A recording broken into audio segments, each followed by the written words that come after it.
Hello, আসসালামু আলাইকুম। বৃষ্টিকালীন সময় ছাদ ঢালাই দেওয়া যাবে কি? অর্থাৎ ছাদ ঢালাইকালীন সময় যদি বৃষ্টি হয় তাহলে ঢালাই কন্টিনিউ করা যাবে কি? পূর্ববর্তী ভিডিওগুলোতে আমি এই বিষয়টাই অনেকটাই ক্লিয়ার করার চেষ্টা করেছি, যদিও স্পষ্টভাবে এভাবে বলা হয়নি। কিন্তু পূর্ববর্তী আলোচনা থেকে এই বিষয়টি স্পষ্টই বুঝে যাওয়ার কথা, ঢালাইকালীন সময় বৃষ্টি হলে ঢালাই কন্টিনিউ করাটা কতটুকু ক্ষতিকর আপনার স্থাপনের জন্য। কিন্তু তারপরে যারা জেনে না জেনে বা মিস্ত্রিদের প্ররোচনা করে বৃষ্টিকালীন সময়ে ঢালাই বা সিমেন্ট যুক্ত যে কোনো কনস্ট্রাকশন কাজ, যেমন বাইরে প্লাস্টারের কাজ, গাঁথনির কাজ, টাইলস ফিটিংয়ের কাজ ইত্যাদি যে কোনো সিমেন্টযুক্ত কনস্ট্রাকশন কাজ কন্টিনিউ করছেন বা করেন, তাদের জন্য সমবেদনা জানানো ছাড়া আমার আর কিছু বলার নেই।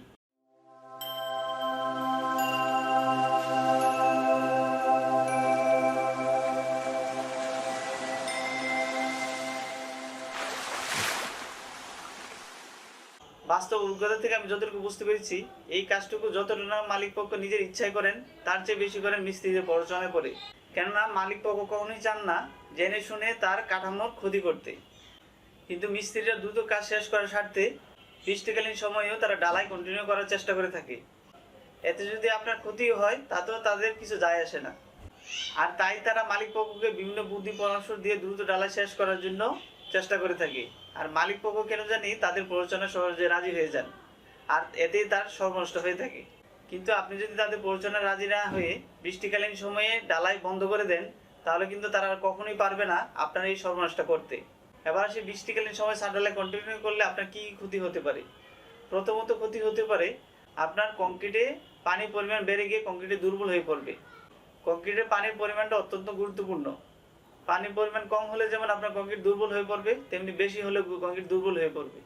আর বৃষ্টির ফলে আপনার কংক্রিটের পানির পরিমাণ স্বাভাবিকভাবে বেড়ে যায় বলে আপনার কংক্রিটটি দুর্বল হয়ে যায়। ফলে আপনার কাঠামোটিও পর্যাপ্ত শক্তি না পেয়ে দুর্বল হয়ে পড়ে। আর দ্বিতীয়ত, কংক্রিটে ব্লেডিং হতে পারে, অর্থাৎ বৃষ্টির পানিতে সদ্য ঢালাইকৃত কংক্রিটে পানির পরিমাণ বেড়ে যায় বলে পানিটা যে কোনো দিক দিয়ে বের হয়ে যাওয়ার চেষ্টা করে থাকে। সাথে সিমেন্টও ওই পানির সাথে বের হয়ে যাওয়ার চেষ্টা করে থাকে। আর আপনার সদ্য ঢালাইকৃত কংক্রিটে সিমেন্টের অভাবে ঢালাই কংক্রিটটি দুর্বল হয়ে পড়বে। তাই ছাদ ঢালাইকালীন সময় বৃষ্টি হলে আপনার করণীয় হচ্ছে ঢালাইকার সাথে সাথে বন্ধ করে দেওয়া, দিয়ে যেই অংশটুকু ঢালাই দেওয়া হয়েছে ওই সদ্য ঢালাইকৃত অংশকে পলিথিন দিয়ে বা ত্রিপল দিয়ে ভালোভাবে রেখে দিতে হবে। কোনোভাবে ওই সময়ে ঢালাই কন্টিনিউ করা যাবে না। সাথে সাথে ঢালাই বন্ধ করে দিয়ে সদ্য ঢালাইকৃত কংক্রিটকে পলিথিন দিয়ে ঢেকে দিতে হবে। তাহলে আশা করা যায় বৃষ্টি আসলেও আপনার কংক্রিটে তেমন ক্ষতি হবে না। তাহলে আজ এই পর্যন্তই। পরবর্তী অন্য কোনো গুরুত্বপূর্ণ টপিকস নিয়ে আপনাদের সাথে দেখা হবে। সেই পর্যন্ত ভালো থাকবেন সবাই। খোদা হাফেজ। আসসালামু আলাইকুম।